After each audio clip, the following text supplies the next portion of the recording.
Happy Cosmic Conversation. Hello. We thought we would dive into one of the more illustrious innovators of the cosmic tape music world. Illustrious. I call him illustrious. Raymond Scott. Be. Well, he definitely follows suit with the line of early electronic musicians who invented technology to be able to accomplish their goal. Yeah, it seems like if there had been computers when he was making music, he wouldn't have needed to invent anything. Spoiler alert, he got into the computer side of making music like way later in his life. Well, yeah, he lived until like 94, I think. Yeah. So it was right at the cusp. Well, I mean, he was always at the leading edge of everything. Right. So. He was already using like computer MIDI sequencers and stuff by the time he died. I like to start with the end of the story. We'll start there. We'll start at the very end, and then we'll tell you the beginning. The crazy thing about Raymond Scott is that a lot of his music is not like cosmic tape music. He did a lot of very traditional score type, music. He led a big band type orchestra. Yeah, that was kind of his first big break. Right. He didn't get into electronic side of things until much later. I would say like the mid 60s. He doesn't seem like the kind of person from his original kind of like trajectory that he would be this electronic music innovator. Right. He went to Juilliard. Interesting fact. Very traditional path. Then, conducting a big band orchestra. But what happened is, while he was conducting that big band orchestra, he started to really experiment. And he started to go into like the control room and get more involved in engineering. I believe he had some electronics background in his high school education in Brooklyn, where he was born and raised. He went to Brooklyn Technical High School. So he had sort of that engineering background, but I think he's just a creative, trailblazing person who like can't sit still. So he's always trying to make something new happen in every aspect, of his career. You see him kind of forging new territory that people around him are saying, like, why are we doing this? Why are you doing this? Definitely a future-minded, forward-thinking individual. Like, maybe he was a little ahead of his time. I think he was very ahead of his time. I think, if you're aware of any of his inventions, like the most famous thing is the Electronium. He invented this instrument that he spent most of his life, I'm going to say, how many years? Okay, it says 11 years, but I think it was like from whenever he started until he died, he was working on this Electronium, and he was always like tinkering with it, trying to make it better, trying to apply new technologies to it. And he spent close to $1 million building it. Wow. So that I feel like we're sort of taking a progression from Tonto. Like we were talking about like the ARP stuff, and like those were really expensive to make, and then like Tonto was this like really big project. Yeah, so last week we talked about Tonto, which is Malcolm Cecil, and I already forget the other guy's name because I didn't know about him before, so I'll have to dig that up again. They built this machine that also spent his whole life. It was at his house, so Malcolm ended up with it in the end. And I think it was his idea to start with. But, Tonto was the big, giant, the original new timbral orchestra. So he was trying to build a synthesizer that was like multiple different components that all could speak to each other from this one like control center. Different styles of styles. So like, there was some Moog, there was some ARP, there was some Surge. And over the year, throughout his lifetime, he added to it. There's probably some DIY, and it's now in a museum. Unique stuff. So very similar to Raymond Scott's Electronium. Raymond Scott's Electronium is sort of like maybe takes the cake of like synthesizers that probably led to a failed marriage, or the other woman aspect, type thing. He spent all his time tinkering.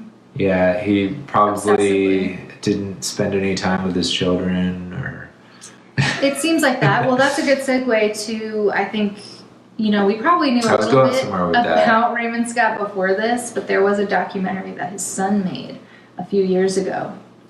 It was definitely the first time that I had put it all together about Raymond Scott. Like, I feel like, you know, He's I've very heard things that permeated he through pop culture without you knowing it. did, and I remember actually one of the first things I heard that was actually a sample of his was J Dilla Oh, did that's that Lightworks right. track. Yes, that is the main entry point for most Stone's people. Throw. That song, I believe, is on Donuts, and we have like sort of this story where we were on tour, driving north up to Vancouver, Canada, from Los Angeles, and this was, you know, probably like 8 years ago. And we were driving through the mountains of Northern California, and we had donuts on. Jacqueline and I were not driving, our friend was driving. Picture it, it's pitch black, right? Oh yes, this is a fun And story. we're driving through, we're in like a minivan, and we're driving through the street, we're driving through the winding hills of Northern California. We were driving through the redwood forest. Right. Well, no, it was pre-redwood forest. I mean, we were surrounded by sequoia trees. Yeah, we were kind of approaching it and then through it. And through it. Yeah, driving to Vancouver from, I don't know if that From was LA. the exact, yeah, we first went to Vancouver. And so at some point, we wanted to take the most scenic route we could take, but we knew it was going to take a little longer, but it's worth it to go up the coast. Even if it was pitch black. We hit it on the way back in the daytime. We weren't driving. Somebody else that we were with was driving because we were too freaked out. And they threw on Donuts Yeah. by J Dilla, and it was like, that is what It was the most perfect You drive. guys ever have a moment where you associate a particular album with a particular moment in your life? That was definitely my J Dilla Donuts moment. Like, It like kept me calm because it was super windy and pitch black, like you said. And so I was like, I'm not gonna be able to drive through this. And our friend was like, I got this. At first, I was like, I might be sick. You know, like I might have to go pull over and be sick on the side of the road. And then like he put that album on, and for some reason, it just sort of like, shook, you know, like. And then it became the coolest thing ever. Yeah, it was a nice drive.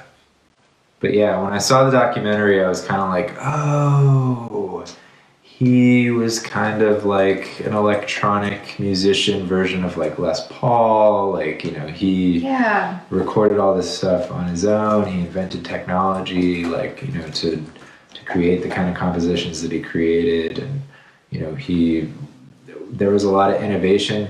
Was it true that he was really private about his knowledge? Like, he wasn't Mr. like open source share? He was pretty much like holed up in his little tiny little space in his house, floor to ceiling components kind of a space. I don't think he was, he had a lot of patents, if I remember correctly. The record label Basta is sort of the label that was responsible for rekindling the Raymond Scott fire. Like, they, I believe, get interviewed in the documentary, but they ended up putting out like, you know, all of his greatest hits type stuff, like the Manhattan In what Research era? Project. The early Starting 2000s, okay. in 1994, which was the year he passed away. Oh. So as early as 1994, they were reissuing his music. But I feel like the music that they reissued is how we all kind of know him today. You know what I mean? Mm-hmm. Like, that was the stuff. I mean, there's plenty of people still alive today who probably grew up with it and know about it, but there's this whole resurgence happening since the late 90s. Right. And there's this electronic album that they put out in 2017, actually. And that's probably why I hadn't heard of it until now, is that it came out just a few years ago. And because previously I'd really only, my favorite album was the Manhattan Research Project by far. It was like all this super cool space age, atomic era electronic music. Yeah, he liked to find the sound through that. He was a Manhattan. huge influence on us even creating this group. Yeah, I want to grab some stuff about the Manhattan Research Incorporated that he started. But the album that I'm talking about that they put out in 2017 was called Three Willow Park. and it's this huge. This is like electronic stuff. It says electronic music from inner space. And Inner space. And it's the works from like 61 to 71, so like a 10-year period of electronic music. And that was when he was really like... he was out of the big band era, and he was like more into the... he was into the tinkering stage with like electronic music, and he was recording stuff with his wife at the time.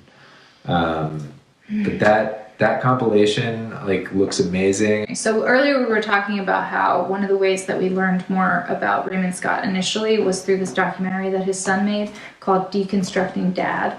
I think it's one of the better documentaries I've seen because it's from his son's perspective, so you're getting this really personal point of view, but he did a lot of work. He's a filmmaker. So. His son's name is Stan Warnow. I want to at least give him credit. Shout him out. Yeah. But he's a filmmaker, so like this is his medium anyway. So it was really cool to see his personal, because he has very conflicting feelings about his dad. So this was his way to kind of like work through some of that stuff. There's a playlist too. I don't think that Raymond Scott was like a really attentive father.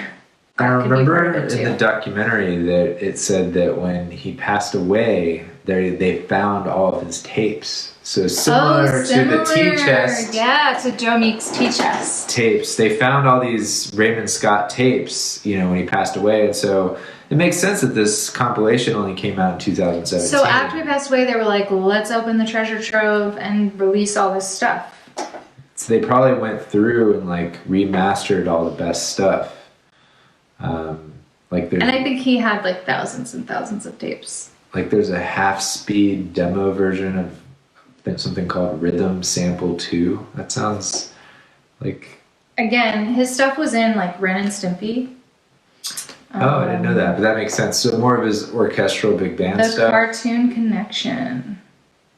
He sold his music publishing to Warner Brothers in 1943. That's why all his stuff is in all these cartoons.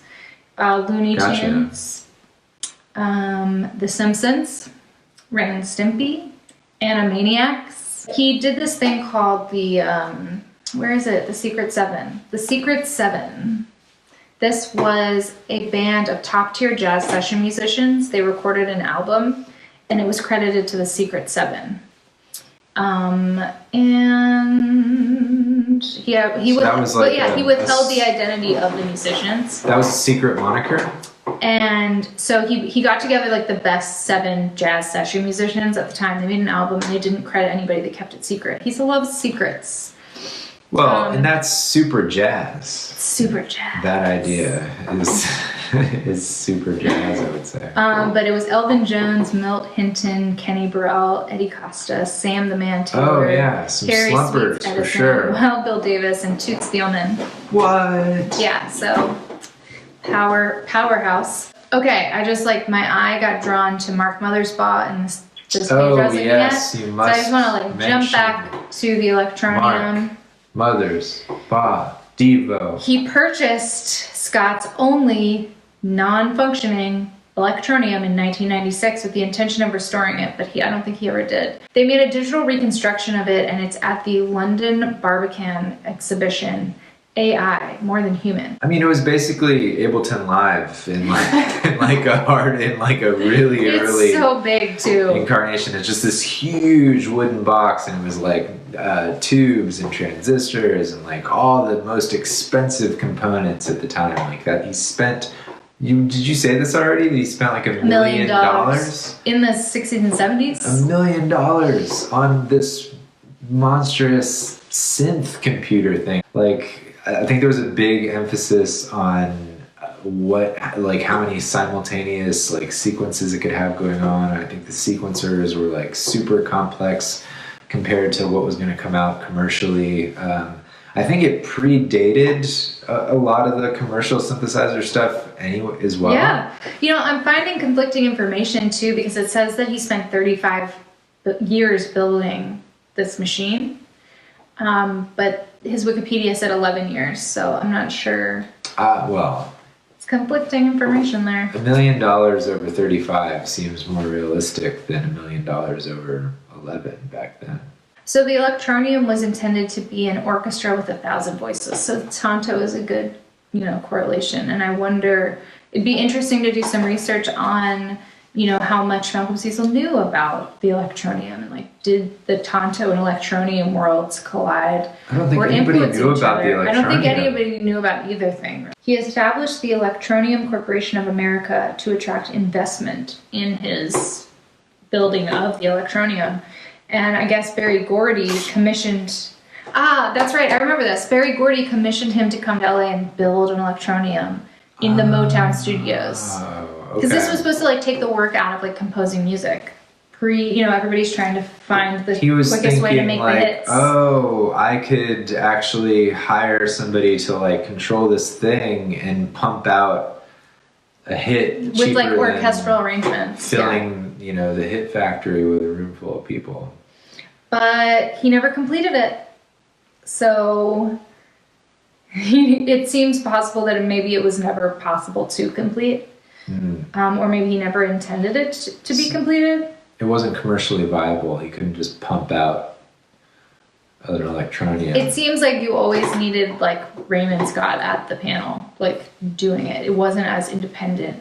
Because he made it seem like it was, you turn it on and you got a song, and it does everything. But it seems like he was kind of needing to be the operator of the machine at all times. It made sense. It might have been, one of those things that like made sense to him in this like big, grand sort and of way. And he needed investment for it, so he was able. He must have been a really good salesman because he always was getting lots of good projects and selling his music and all kinds of stuff. But sounds like he sold Berry Gordy on this, got him to invest in it, and then didn't finish it because he couldn't. He just needed his money to keep working on the idea itself. He bamboozled Berry Gordy so that he could make more Electronium for himself. Well, from what I understand, like his Electronium kind of died with him. I don't think it ever was finished. I don't think it ever was functional. I don't think it was something that ever really took off. Thanks for joining us to talk about Raymond Scott. And that'll do it for us for this week. Have a great cosmic week, everybody, and we will see you next time. Bye.